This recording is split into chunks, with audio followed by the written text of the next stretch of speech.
নমস্কাৰ ভাইটি ভণ্টিসকল, আজি আমি দশম শ্ৰেণীৰ বিজ্ঞানৰ প্ৰথম অধ্যায় ৰাসায়নিক বিক্ৰিয়া আৰু সমীকৰণৰ পাঠভিত্তিক প্ৰশ্নসমূহ আলোচনা কৰিবলৈ আগবাঢ়িছোঁ। তোমালোকে ভিডিঅ'টো চাওঁতে যদি আখৰবোৰ ব্লাৰ দেখা বা আখৰবোৰ ধৰিব নোৱাৰা, তেনেহ'লে তোমালোকে ভিডিঅ'টোৰ ছেটিংছ অপশ্যনত গৈ কোৱালিটিটো অকণমান বঢ়াই ল'বা, তেতিয়া আখৰবোৰ ধৰিব পাৰিবা। 1 নম্বৰ কুৱেশ্যনটো হৈছে, এটা বস্তুৰ ৰাসায়নিক বিক্ৰিয়া ঘটিছেনে নাই কেনেদৰে নিৰ্ণয় কৰিব পাৰোঁ? ইয়াৰ এনচাৰ হৈছে, যদি বস্তুটোৰ অৱস্থাৰ পৰিৱৰ্তন হয়, বস্তুটোৰ ৰঙৰ পৰিৱৰ্তন হয় আৰু বস্তুটোৰ পৰা যদি কিবা গেছৰ উৎপত্তি হয় আৰু উষ্ণতাৰ পৰিৱৰ্তন হয়, তেতিয়া আমি গম পাম যে এটা বস্তুৰ ৰাসায়নিক বিক্ৰিয়া ঘটিছে। 2 নম্বৰ কুৱেশ্যনটো হৈছে, মেগনেছিয়ামৰ ফিটা এডাল জ্বলালে বগা পাউডাৰত পৰিণত হয়, কিয়? ইয়াৰ এনচাৰ হৈছে, মেগনেছিয়ামৰ ফিটা এডাল জ্বলালে বগা পাউডাৰত পৰিণত হয়। এই বগা পাউডাৰখিনিয়ে হৈছে মেগনেছিয়াম অক্সাইড। ফিটাডালত জুই লগালে বায়ুৰ অক্সিজেন আৰু মেগনেছিয়ামৰ মাজত হোৱা বিক্ৰিয়াৰ ফলত মেগনেছিয়াম অক্সাইড গঠন হয়। এই বিক্ৰিয়াৰ শব্দ সমীকৰণ হ'ব মেগনেছিয়াম যি হৈছে বিক্ৰিয়ক, অক্সিজেন এটা বিক্ৰিয়ক আৰু মেগনেছিয়াম আৰু অক্সিজেনে যেতিয়া বিক্ৰিয়া কৰে তেতিয়া মেগনেছিয়াম অক্সাইড গঠন হয় আৰু মেগনেছিয়াম অক্সাইড হৈছে এই বিক্ৰিয়াৰ বিক্ৰিয়াজাত পদাৰ্থ। 3 নম্বৰ কুৱেশ্যনটো হৈছে, বিক্ৰিয়া এটাৰ জকা ৰাসায়নিক সমীকৰণ কাক বোলে? ইয়াৰ এনচাৰ হৈছে, ৰাসায়নিক বিক্ৰিয়া এটাৰ সমীকৰণ এটাত কাৰ্চিনৰ বাওঁফালে আৰু সোঁফালে প্ৰতিটো মৌলৰে পৰমাণু সংখ্যা একে নহয়, অৰ্থাৎ সমীকৰণটো অসমতুলিত, কাৰণ সমীকৰণটোৰ দুয়োফালৰ ভৰ একে নহয়। এনে সমীকৰণক বিক্ৰিয়াটোৰ জকা ৰাসায়নিক সমীকৰণ বোলা হয়। উদাহৰণস্বৰূপে, মেগনেছিয়াম আৰু অক্সিজেন আৰু ইয়াৰ বিক্ৰিয়াজাত পদাৰ্থটো হৈছে মেগনেছিয়াম অক্সাইড। ইয়াত মেগনেছিয়ামৰ পৰমাণু আছে এটা আৰু অক্সিজেন আছে দুটা, গতিকে বিক্ৰিয়াজাত পদাৰ্থটোত অক্সিজেনৰ পৰমাণু দুটা থাকিব লাগে। গতিকে এই সমীকৰণটো সমতুলিত নহয়। গতিকে সমতুলিত নোহোৱা যিবিলাক ৰাসায়নিক সমীকৰণ থাকে সেইবিলাককে কোৱা হয় জকা ৰাসায়নিক সমীকৰণ। 4 নম্বৰ কুৱেশ্যনটো হৈছে, মেগনেছিয়ামৰ ফিটা জ্বলালে বগা পাউডাৰ বা মেগনেছিয়ামৰ অক্সাইডত পৰিণত হোৱাটো কি বিক্ৰিয়া? এইটো হৈছে এটা দহন বিক্ৰিয়া। 5 নম্বৰ কুৱেশ্যনটো হৈছে, ভৰৰ নিম্নতা সূত্ৰ, অৰ্থাৎ ইংলিছত ইয়াক কোৱা হয় law of conservation of mass. এই সূত্ৰটো লিখা। ইয়াৰ এনচাৰ হৈছে, ৰাসায়নিক বিক্ৰিয়া এটাত ভৰৰ সৃষ্টি বা বিনাশ হ'ব নোৱাৰে। 6 নম্বৰ কুৱেশ্যনটো হৈছে, সন্তুলিত ৰাসায়নিক সমীকৰণ কাক বোলে? ইয়াৰ এনচাৰ হৈছে, ৰাসায়নিক বিক্ৰিয়া এটাৰ সমীকৰণ এটাত কাৰ্চিনৰ বাওঁফালে আৰু সোঁফালে পদাৰ্থৰ মৌলবোৰৰ মুঠ ভৰ বিক্ৰিয়কৰ মৌলবোৰৰ মুঠ ভৰৰ সমান হ'লে সমীকৰণটোক সন্তুলিত ৰাসায়নিক সমীকৰণ বোলা হয়। উদাহৰণস্বৰূপে, জিংকে ছালফিউৰিক এচিডৰ লগত যদি ক্ৰিয়া কৰে, H2SO4 হৈছে তোমাৰ ছালফিউৰিক এচিড, তেতিয়া ইয়াৰ বিক্ৰিয়াজাত পদাৰ্থ দুটা হৈছে জিংক ছালফাইড আৰু হাইড্ৰজেন গেছ। 7 নম্বৰ কুৱেশ্যনটো হৈছে, ৰাসায়নিক বিক্ৰিয়া কেই প্ৰকাৰৰ আৰু কি কি? মূলতঃ ৰাসায়নিক বিক্ৰিয়া 5 প্ৰকাৰৰ আৰু এই ৰাসায়নিক বিক্ৰিয়াৰ প্ৰকাৰকেইটা হৈছে সংযোজন বিক্ৰিয়া, বিয়োজন বিক্ৰিয়া, অপসৰণ বা প্ৰতিস্থাপন বিক্ৰিয়া, দ্বি-অপসৰণ বিক্ৰিয়া, জাৰণ আৰু বিজাৰণ বিক্ৰিয়া।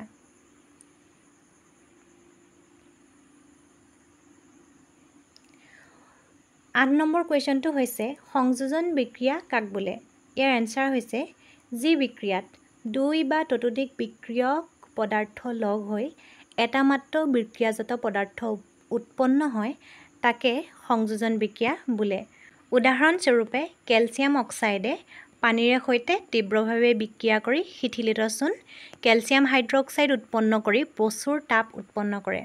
কেলছিয়াম অক্সাইড হৈছে পোৰা চূণ আৰু শিথিলিত চূণ যাক কোৱা হয় কেলছিয়াম হাইড্ৰক্সাইড, এইখিনি হৈছে কোমল চূণ।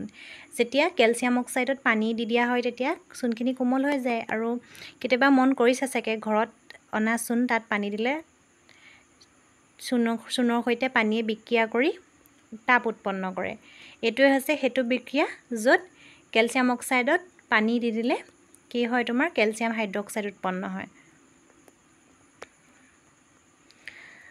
9 নম্বৰ কুৱেশ্যনটো হৈছে মাৰ্বলৰ ৰাসায়নিক সংকেত কি?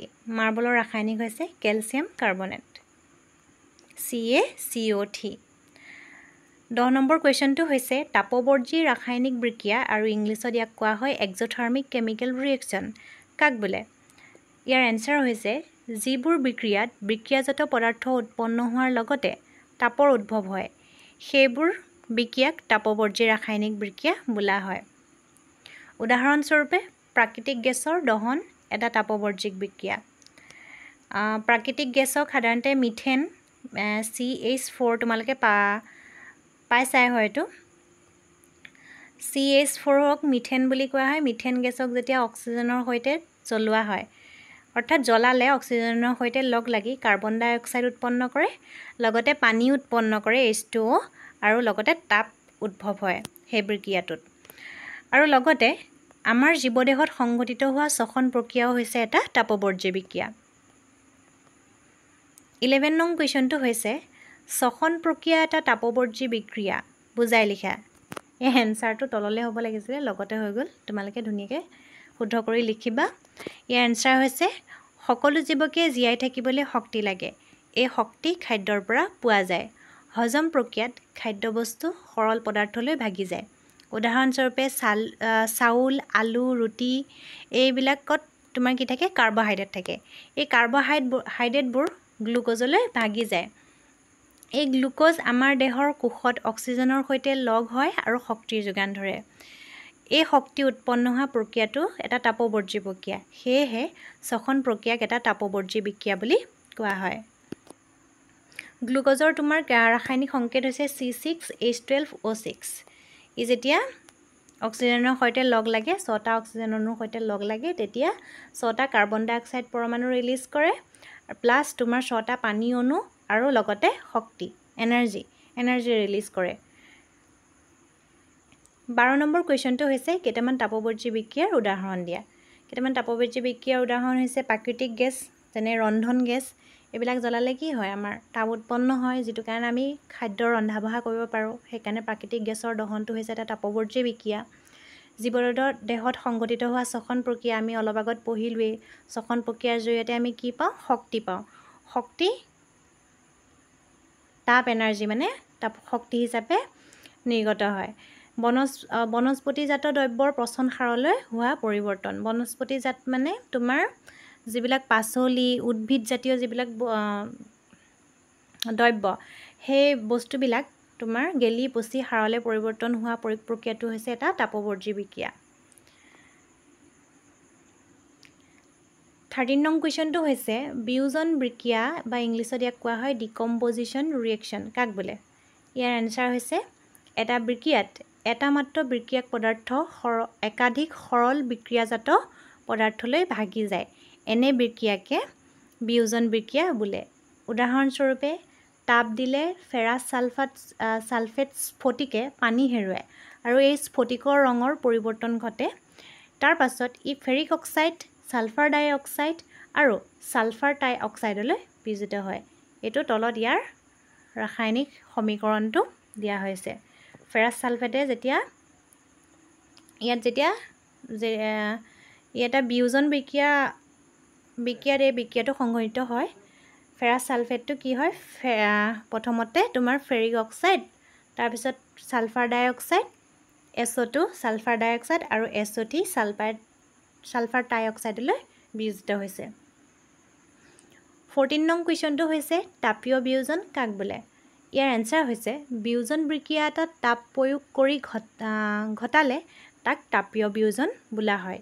উদাহৰণস্বৰূপে চিমেণ্ট উৎপাদনত কেলছিয়াম কাৰ্বনেটক তাপ প্ৰয়োগ কৰি কেলছিয়াম অক্সাইড আৰু কাৰ্বন ডাই অক্সাইডলৈ বিয়োজিত কৰা হয়।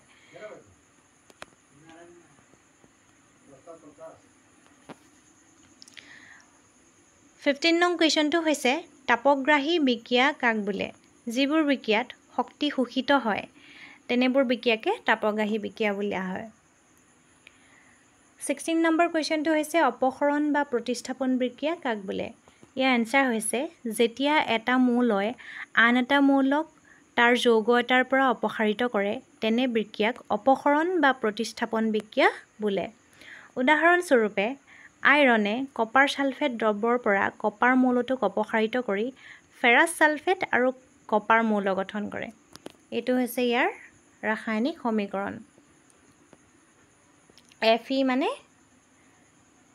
আইৰণ আৰু আইৰণে কপাৰ ছালফেটৰ লগত বিক্ৰিয়া কৰি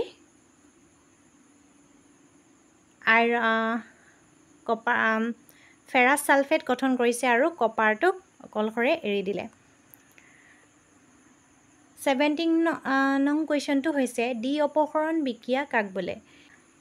ইয়াৰ এনচাৰ হৈছে যি বিক্ৰিয়াত দুটা বিক্ৰিয়াৰ দুটা বেলেগ বেলেগ পৰমাণু বা পৰমাণু থোপৰ পৰস্পৰৰ লগত স্থান বিনিময় ঘটে তেনে বিক্ৰিয়াক ডি অপসৰণ বিক্ৰিয়া বোলে, বা যি বিক্ৰিয়াত বিক্ৰিয়ক পদাৰ্থ দুটাৰ মাজত আয়নৰ বিনিময় ঘটে তাকে ডি অপসৰণ বিক্ৰিয়া বোলে। উদাহৰণস্বৰূপে ছ'ডিয়াম ছালফেটৰ লগত বেৰিয়াম ক্লৰাইডৰ যেতিয়া বিক্ৰিয়া ঘটে তেতিয়া বেৰিয়াম ছালফেট আৰু ছ'ডিয়াম ক্লৰাইড হয়। ইহঁতি দুইটা যৌগৰ স্থান পৰিৱৰ্তন হোৱা নিচিনা হৈছে কথাটো, নহয়নে? 18 নম্বৰ কুৱেশ্যনটো হৈছে অৰ্ধক্ষেপণ বিক্ৰিয়া কি? ইয়াৰ এনচাৰ হৈছে অৰ্ধক্ষেপ উৎপন্ন হোৱা বিক্ৰিয়াক অৰ্ধক্ষেপণ বিক্ৰিয়া বুলি কোৱা হয়। এই বিক্ৰিয়াত অদ্ৰাব্য লৱণ উৎপন্ন হয়। জাৰণ বিক্ৰিয়া কাক বোলে? যি বিক্ৰিয়াত পদাৰ্থ এটাই অক্সিজেন লাভ কৰে নাইবা হাইড্ৰজেন হেৰুৱায় তেনে বিক্ৰিয়াক জাৰণ বিক্ৰিয়া বোলে। উদাহৰণস্বৰূপে কপাৰৰ পাউডাৰ চীনামাটিৰ থালত গৰম কৰিলে কপাৰ পাউডাৰৰ পৃষ্ঠভাগ ক'লা ৰঙৰ কপাৰ অক্সাইডৰ চামনিৰে আবৃত হৈ পৰে, কাৰণ কপাৰৰ লগত অক্সিজেন যোগ হৈ কপাৰ অক্সাইড গঠন হয়। ইয়াৰ ৰাসায়নিক সমীকৰণটো তলত দিয়া আছে। কপাৰ যেতিয়া অক্সিজেনৰ লগত বিক্ৰিয়া ঘটিছে ই দুটা কপাৰ অক্সাইড গঠন কৰিছে। 20 নম্বৰ কুৱেশ্যনটো হৈছে বিজাৰণ বিক্ৰিয়া কাক বোলে? যি বিক্ৰিয়াত পদাৰ্থ এটাই অক্সিজেন হেৰুৱায় বা হাইড্ৰজেন লাভ কৰে তেনে বিক্ৰিয়াক বিজাৰণ বিক্ৰিয়া বোলে। উদাহৰণস্বৰূপে কপাৰ অক্সাইডে আকৌ হাইড্ৰজেনৰ লগত লগ লাগি কি হৈছে বিয়োজিত হৈছে, কপাৰ বিয়োজিত হৈছে আৰু হাইড্ৰজেন আকৌ অক্সিজেনৰ লগত লাগি জাৰিত হৈছে। এইটো তাৰ পাছৰ কুৱেশ্যনটোতো বুজাই দিম মই। জাৰণ বিজাৰণ বা ৰেডক্স বিক্ৰিয়া কাক বোলে? ইয়াৰ এনচাৰ হৈছে এটা বিক্ৰিয়াত এটা বিক্ৰিয়ক পদাৰ্থ জাৰিত হওঁতে আনটো বিজাৰিত হ'লে বিক্ৰিয়াটোক জাৰণ বিজাৰণ বা ৰেডক্স বিক্ৰিয়া বোলে। ইয়াৰ এটা উদাহৰণ তোমাৰ তলত দিয়া হৈছে কপাৰ অক্সাইড। কপাৰ অক্সাইডে হাইড্ৰজেন গেছৰ লগত বিক্ৰিয়া কৰি কপাৰ কি হৈছে বিজাৰিত হৈছে। যেতিয়া অক্সিজেন হেৰুৱায় তেতিয়া তাক কি কোৱা হয়? কপাৰে অক্সিজেন হেৰুৱাইছে, গতিকে কপাৰ কি হৈছে বিজাৰিত হৈছে। আৰু হাইড্ৰজেনৰ লগত আকৌ কি হৈছে অক্সিজেন লগ লাগিছে। অক্সিজেন যেতিয়া লগ লাগে তেতিয়া কি হৈছে হাইড্ৰজেনটো জাৰিত হৈছে। একেটা তোমাৰ ৰাসায়নিক সমীকৰণত জাৰণ বিক্ৰিয়াও ঘটিছে বিজাৰণ বিক্ৰিয়া ঘটিছে। গতিকে একেটা ৰাসায়নিক সমীকৰণত দুইটা বিক্ৰিয়া ঘটাৰ কাৰণে এই গোটেই বিক্ৰিয়াটোক কোৱা হয় জাৰণ বিজাৰণ বা ৰেডক্স বিক্ৰিয়া।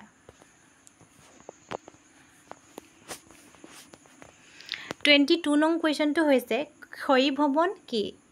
ইয়াৰ এনচাৰ হৈছে যেতিয়া ধাতু এটা তাৰ চৌপাশৰ বিভিন্ন পদাৰ্থবোৰ যেনে জলীয় বাষ্প, এচিড আদিৰ দ্বাৰা আক্ৰান্ত হয় তেতিয়া ইয়াৰ ক্ষয় ঘটা বুলি কোৱা হয় আৰু এই প্ৰক্ৰিয়াটোক ক্ষয়ীভৱন বোলা হয়।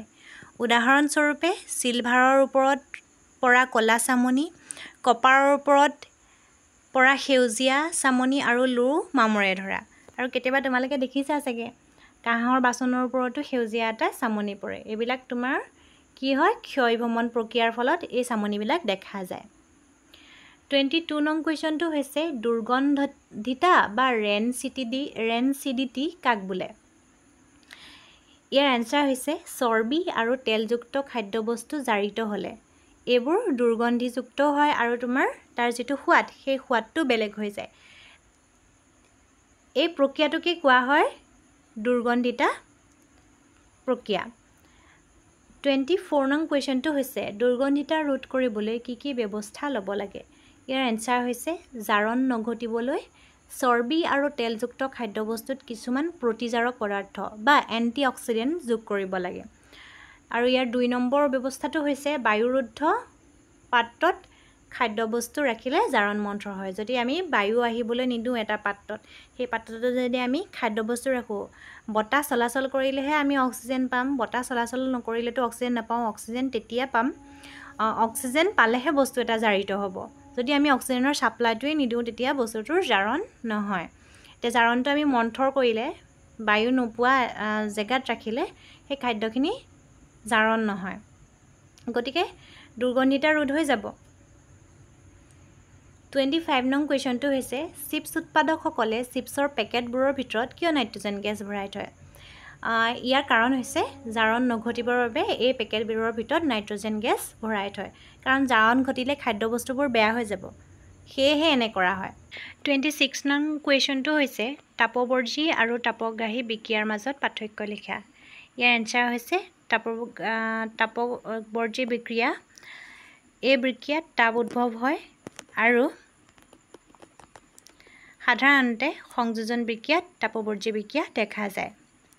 তাপগ্ৰাহী বিক্ৰিয়া হৈছে এই বিক্ৰিয়াত তাপ শোষণ হয়। সাধাৰণতে এই বিক্ৰিয়া বিয়োজন বিক্ৰিয়াত দেখা যায়। 27 নং কুৱেশ্যনটো হৈছে জাৰণ আৰু বিজাৰণ বিক্ৰিয়াৰ মাজত পাৰ্থক্য লিখা। ইয়াৰ এনচাৰ হৈছে জাৰণ বিক্ৰিয়া এটাত পদাৰ্থই অক্সিজেন লাভ কৰে আৰু এই বিক্ৰিয়াত পদাৰ্থই হাইড্ৰজেন হেৰুৱায়। বিজাৰণ বিক্ৰিয়াত পদাৰ্থ এটাই অক্সিজেন হেৰুৱায় আৰু এই বিক্ৰিয়াত পদাৰ্থ এটাই হাইড্ৰজেন লাভ কৰে। 28 নং কুৱেশ্যনটো হৈছে সংযোজন হ'ল আৰু হ'ব লাগিছিল সংযোজন আৰু বিয়োজন বিক্ৰিয়াৰ মাজত পাৰ্থক্য লিখা। ইয়াৰ এনচাৰ হৈছে সংযোজন হৈছে দুটা বা ততোধিক পদাৰ্থ লগ হৈ এটা মাত্ৰ নতুন পদাৰ্থ উৎপন্ন কৰে আৰু বিয়োজনত এটা পদাৰ্থ বিয়োজিত হৈ দুটা বা ততোধিক পদাৰ্থক উৎপন্ন কৰে। আৰু 2 নম্বৰটো হৈছে বিক্ৰিয়ক দুই বা ততোধিক আৰু বিক্ৰিয়াজাত পদাৰ্থ মাত্ৰ এটা। বিক্ৰিয়ক মাত্ৰ এটা আৰু বিক্ৰিয়াজাত পদাৰ্থ দুই বা ততোধিক। 29 নং কুৱেশ্যনটো হৈছে অপসৰণ আৰু দ্বি অপসৰণ বিক্ৰিয়াৰ মাজত পাৰ্থক্য লিখা। ইয়াৰ এনচাৰ হৈছে অপসৰণ বিক্ৰিয়াত এটা মৌলই আন এটা মৌলক যৌগৰ পৰা আঁতৰায় আৰু দ্বি অপসৰণ বিক্ৰিয়াত দুটা বিক্ৰিয়াৰ দুটা বেলেগ বেলেগ পৰমাণু বা পৰমাণুৰ থোপৰ পৰস্পৰৰ লগত স্থান বিনিময় ঘটে। 30 নং কুৱেশ্যনটো অৰ্থাৎ এই পাঠটিৰ একেবাৰে শেষৰ পাঠভিত্তিক কুৱেশ্যনটো হৈছে লোৰ ওপৰত ৰঙৰ প্ৰলেপ কিয় লগোৱা হয়? ইয়াৰ এনচাৰ হৈছে বায়ুত থকা অক্সিজেন আৰু বিভিন্ন কাৰকৰ দ্বাৰা লোৰৰ ওপৰত ক্ষয়ভৱন বা মামৰে ধৰা প্ৰক্ৰিয়া সংঘটিত হয়। গতিকে এই ক্ষয়ভৱন প্ৰক্ৰিয়া ৰোধ কৰিবলৈ লোৰ ওপৰত ৰঙৰ প্ৰলেপ লগোৱা হয়। যদি তোমালোকে ভিডিঅ'টি চাই ভাল পালা, তেনেহ'লে লগৰ বন্ধু-বান্ধৱীৰ সৈতে ভিডিঅ'টি শ্বেয়াৰ কৰিবা, লাইক কৰিবা আৰু আহি থকা ভিডিঅ'বোৰ পাবৰ বাবে চেনেলটো ছাবস্ক্ৰাইব কৰিবা। ধন্যবাদ।